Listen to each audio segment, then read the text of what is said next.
Hello all! One of the most confusing parts of Monster Hunter World can be the town layout and what everything does.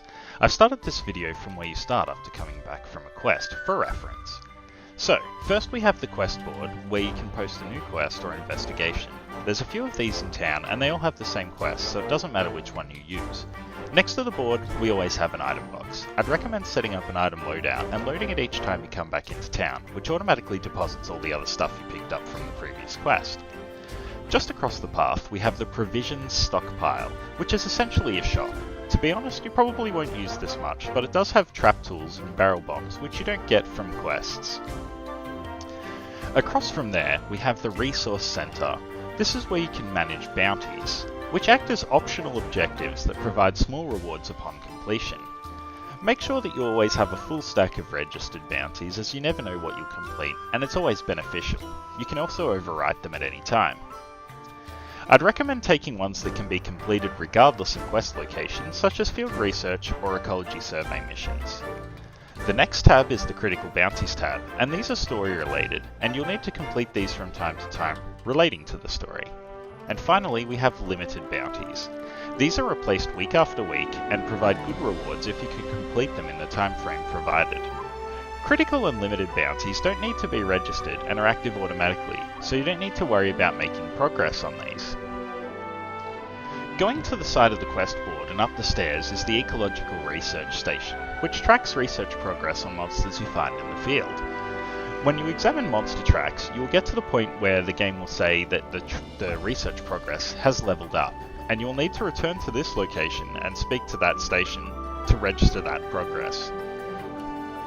Now, we'll go back to the quest board as a reference point, and then we run across town to the player's house. If you look on the minimap and to the right, you can see an exclamation mark, which is a side quest. I'll talk about those a little later. Okay, so we're in the house. First of all, there's an item box in here, which acts the same as the other item boxes in town, as well as the housekeeper. The housekeeper allows you to go to the training area to test weapons. They also have some other features which are unlocked later in the game. Finally, you'll find your Palico in here. You can manage his or her equipment from here. As you can see, you can equip weapons and head and body armor, in addition to what is known as a Palico gadget. You'll unlock more of these as the game progresses, if you complete the side quests and expeditions. I won't say any more about that for now. Palico status allows you to choose whether or not you want to bring the Palico with you on a quest, but you never have any reason to turn this off, as keeping the Palico with you allows you to level them up, which provides small bonuses to their health and attack damage. Now, from outside the house, we want to go up the stairs to the workshop, but I recommend using the lifts to get where you want to go. From the lift menu, you can choose any location other than where you are currently. I'm going to choose the workshop, which is where we want to go next. If we look over the edge, you can see down where we were before. As you can see, using the lift saved a whole bunch of running around. Inside the workshop, we have the armory and the smithy. The armory essentially acts as an equipment shop. It only sells the most basic stuff, and you really won't use it that often, as this level of gear is the same as the gear that you start with at the very start of the game.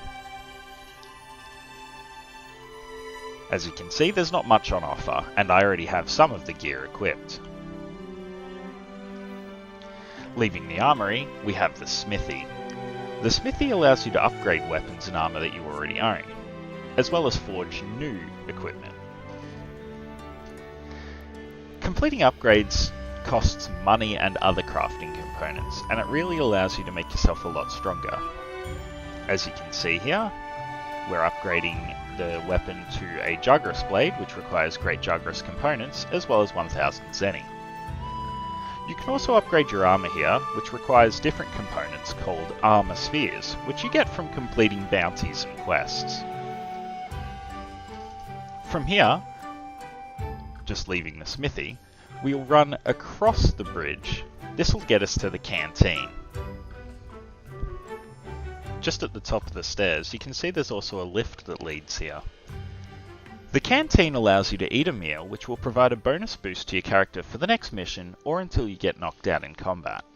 I'd often prioritise a meal which gives you a high boost to health and stamina, but you also get the ingredient effects which are shown halfway down the screen. Finally, you have food skills, which only have a small chance of activating, and I'd look into those once you're more familiar with the basic food effects. Finally, we'll go over to the handler, who essentially just acts as a quest board, but you'll occasionally need to talk to her to progress a story mission instead of just going to one of the other boards.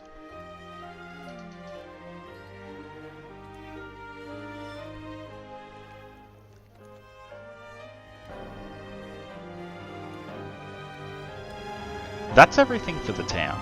Make sure to remember to talk to the people who have the little exclamation marks on them, as these are the side quests that will help you progress the town and get better gear.